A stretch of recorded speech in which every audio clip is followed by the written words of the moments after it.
So this webinar is going to focus on tech decisions. So basically the development process that we go through to create new metrics. So Chris Polly's just done a great webinar which focuses on some of the sport-specific metrics and the measurements that we can get now using some of the inertial sensors. So I'm going to give you a bit of an insight into actually the development model that we use to create them and the work that goes on behind the scenes. So for the content of this, I'm going to do a quick overview of the technology, so looking at the positional and the inertial technologies, and then an applied example of when inertial might be more useful than positional, and then come on to the development part of it. So from a metrics, what currently exists, and then how do we create new ones, and finally it should inform decision making, and that should be based on a performance question. So technology I've broken up into two sections. The first section is positional. So this is position of the player, whether it's on a pitch, a field or a court. But basically there's three types of positional technologies available: GPS, GNSS and LPS. So GPS is 10 Hz tracking engine based on the satellites, based on the US Navstar satellites. Then the GNSS is basically the constellation of both the GPS from US and the GLONASS satellites from Russian. So this is really useful in difficult environments, particularly in stadiums. So that's becoming much more focal now in terms of people wearing it in games, in football or rugby in a stadium, that type of thing.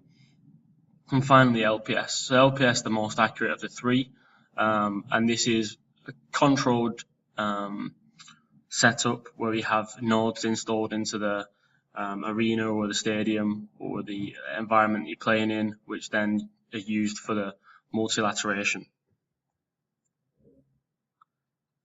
But what all these three have in common is the inertial sensors. So what's going on inside the unit itself? So we have three different types of sensors. We have the accelerometer, which is triaxial, and that measures force, forward, sideways and upwards. Then we have the gyroscope, so this is measuring orientation of the body or the rotational speed of the body in three axes as well. So this could be useful in cricket, for example, the forwards trunk flexion during a cricket delivery and measuring the rotational speed of that. And then magnetometer, so this is essentially what we call a digital compass, but it measures which direction is the body facing. So the kind of collaborative across all the different sensors, the positional and the inertial, we can begin to really understand what's going on in sport. Like Chris Polly showed in his webinar, we can actually get sport-specific movements captured now, like cricket deliveries, goalkeeper dives, and some more advanced metrics like the free running, and start beginning to look at cadence and things like that and gait analysis. So I've got a great example here of Zlatan Ibrahimovic in his early days, and he scores a goal whilst at Ajax. So if you just watch his positional, change in position, it doesn't really look at great goal. If we watch that again, look for his change in position, so how much distance has he covered and how fast is he running. So if you're looking at the metrics of total distance and high intensity running, then you wouldn't get anything which is significant, and it would definitely underwhelm actually what just happened. But what he is doing is he's able to shift his body weight, stop, start, change direction.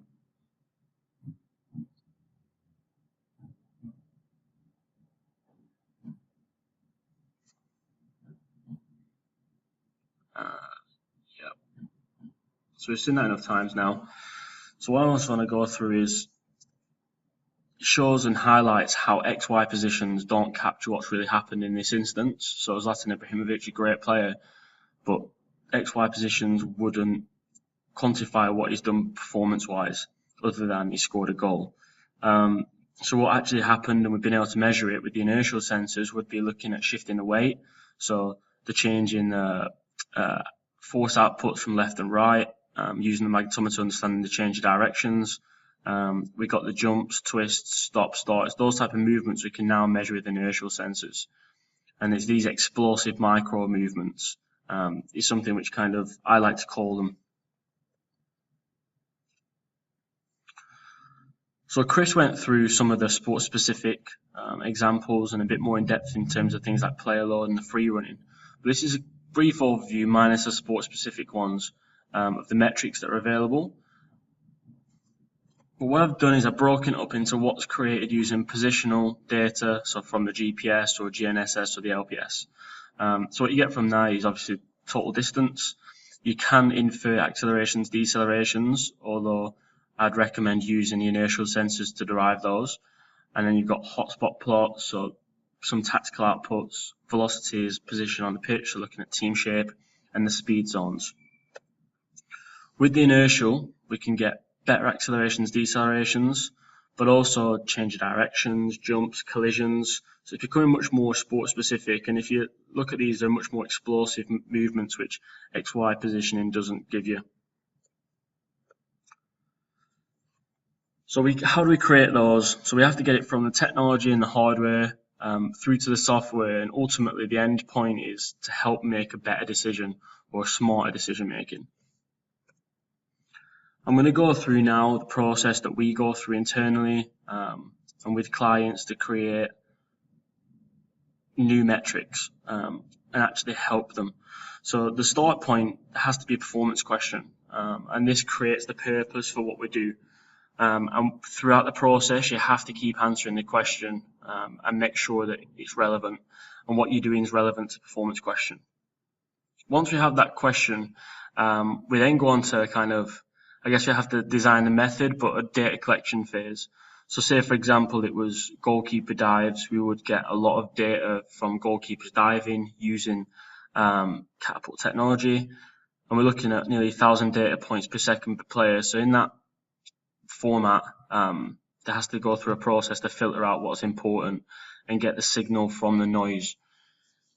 To help us do that, we use video as well. So being able to actually visually look at what's going on. Did he dive left? Did he dive right? And also being able to time kind of return to feet and those type of things. And then maybe some other data sources. So you could have anything from stopwatch to motion analysis systems and other technologies just to help understand the validity and reliability of what you're measuring. Once we've done that, we'd then start to look at the actual event or the pattern that we're looking for. So say, for example, this is an example from cricket. So this is actually a cricket delivery, but we'd be looking at, you can see it's repeated. So these patterns can be identified, and then it's then being able to predict them. So we can visually see them, but it's being able to identify, okay, let's line up when these happen. Let's look at the video. What's that telling us? And then if those two line up, it's a case of being able to predict them then. And that's when we need data science. So I'm not going to go into anything with data science really. I'm going to leave that to one of my colleagues to follow up in the next couple of months with a webinar himself. But this is a key ingredient. And that's why we've got data scientists now in the team who are helping us with this to help kind of using machine learning and pattern recognition, and also having a really good insight into new visualizations of it. But this helps us with the automation and the prediction element of creating these new metrics. Now, how they do this is what happens is when they create the algorithm, and that'll go through many, many iterations, it's then a case of putting it into a functional tool, which doesn't reach open field yet. But what it does is it goes into something like a Shiny app or a MATLAB app. But this allows us internally and also selective clients who are on this process with us to help us make sure it's useful for them, is live and breathe it. So going through it in a prototype phase, you're able to use it daily today and see what is it working and functioning how you want it to. And that allows us to get feedback and essentially improve the prototype before it goes into product development stage. And that's when we implement it into open field. So something like on the left, it's gone through this process, but eventually it goes into open field, which is then kind of, you miss all the hard work, and it makes it much easier as an end user to use those new metrics. And it's literally 2 clicks of a button and you will have it in a report. And that's when it becomes customized and automated. So you could start beginning to use some of these metrics within custom parameters, using them within tables and charts. You have the access to them online, and a key one is being able to use it longitudinal analysis. Now, once it goes into the product, it doesn't really end there. We always want to progress, and there will be iterations of it. And this comes through this validation process, and this is probably a two-pronged attack.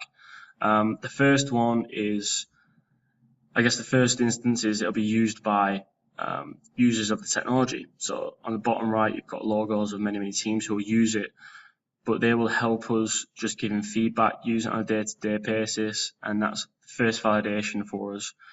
The second one is universities. So we have 98 peer-reviewed papers, which are either checking the validity and reliability of our technology and our metrics, and how useful are they. So these two processes, even though we've done our internal validation, these two are really key for us to understand the impact that it can have on sports performance. And that comes on to the stage of development. So this is what we've gone through already, and this is kind of the model that we use internally to do this. But the end point is informing a decision, and that comes back to the performance question. So we have to answer, did we actually meet our target of answering the performance question? And if we did, has it helped to make some new decisions, change behaviors, and simple things just like brokering a conversation with an athlete or a coach, or having the ability to adapt a drill, but just helping to get smarter decision making.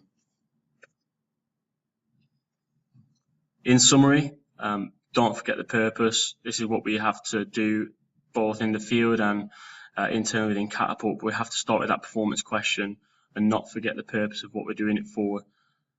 The second bit is just keep your eye on the influence of data science. This is becoming more and more pivotal within sports science.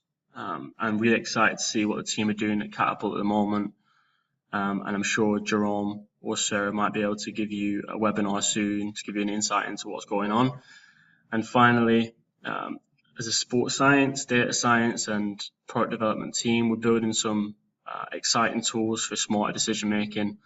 And hopefully you'll see some of those coming to fruition very soon. Hopefully that's been a good insight into how we create new metrics, and appreciate your time for listening. If you've got any questions, feel free to ask me any on Twitter or email